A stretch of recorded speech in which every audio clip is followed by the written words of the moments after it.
Hello, guys. Today we're gonna see another topic that's different from what we have seen in division, and this is the topic of factorization. As you can see, I hope that you have all of your notebooks and that you're eager to take notes because of this new topic. Okay, so supposedly this is me trying to teach you the new lesson for the day.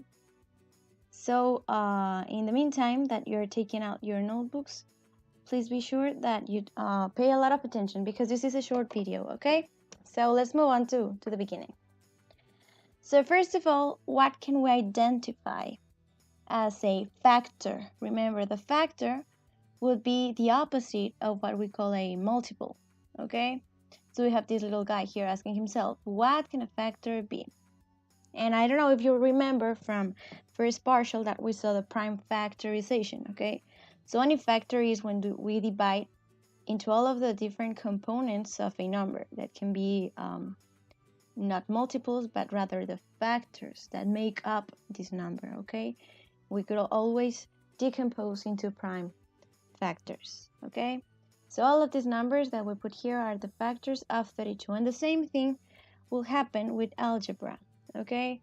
So for instance, what would we call a common factor, as I am now writing here? Well, a common factor is something that is common among the different terms that we have seen from a polynomial, for example, okay? So the example over here would be an apple with a happy face, and then an apple with a little heart, followed by an apple, and then what about an avocado? Okay, so we have this half avocado over here in the third term. So what would be my common factor? Okay, the common thing that I can take to all of my terms? Well, the apple, right? So if I take off the apple, I am gonna be left off, and I write a parenthesis with a happy face, a heart, and well, the half avocado that I still have over there. Okay, so that's the way of factoring any polynomial. You take out the things that you have in common. Okay, why is it useful? Because further on you're gonna be managing polynomials that are complex, more complex than this. Here, for example, we have x squared, x cubed, and x fourth. And we could take to everyone an x squared, right? That's why in the first term we put an x to the 0, which can convert itself to a 1, okay? Now, let's continue with another polynomial of greater degree, which is of degree 4. What can you find there that's common between them? Well, the x squared, right? So the most that you can take of all of the three terms, it is an x squared, and that is how you will be factoring. You cannot factor something that you do not have in common, okay? So if one of those terms didn't have an x squared, you couldn't factor, but only the terms that had it, okay? Therefore, you can put it as x squared and the rest in parentheses, taking the factor of x squared from each of the terms. Now we can say, can this trinomial be factored again? Are there any two numbers that multiply give me -1 and summed up give me 2? Well, not, okay, not really. I cannot factor it in a whole number way, okay? So let's proceed to the next level.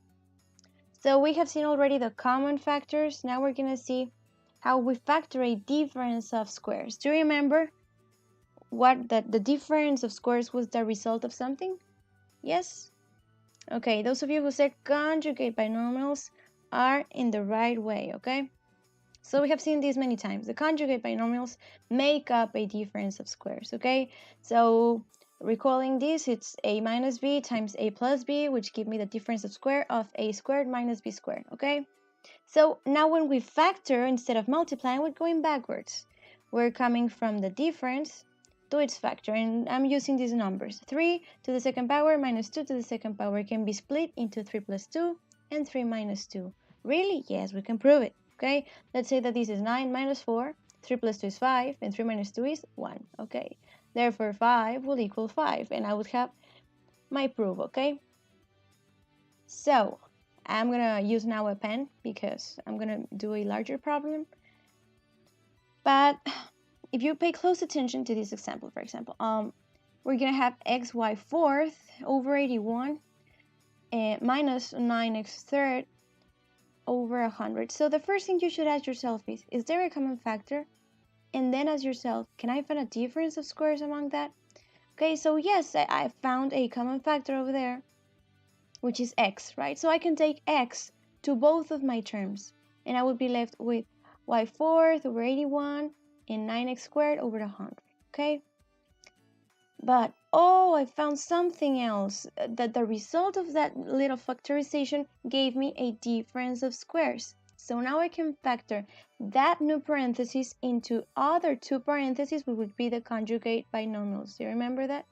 So I am taking the roots and just squaring it, okay? So I would have x times the conjugate binomials. That would give me as a result of the previous binomial, okay? So I would have here already a complete factorization if I have nothing more to factorize, okay? And practically that's it, guys. Now you're ready for the activity 1, okay? Good luck on everything.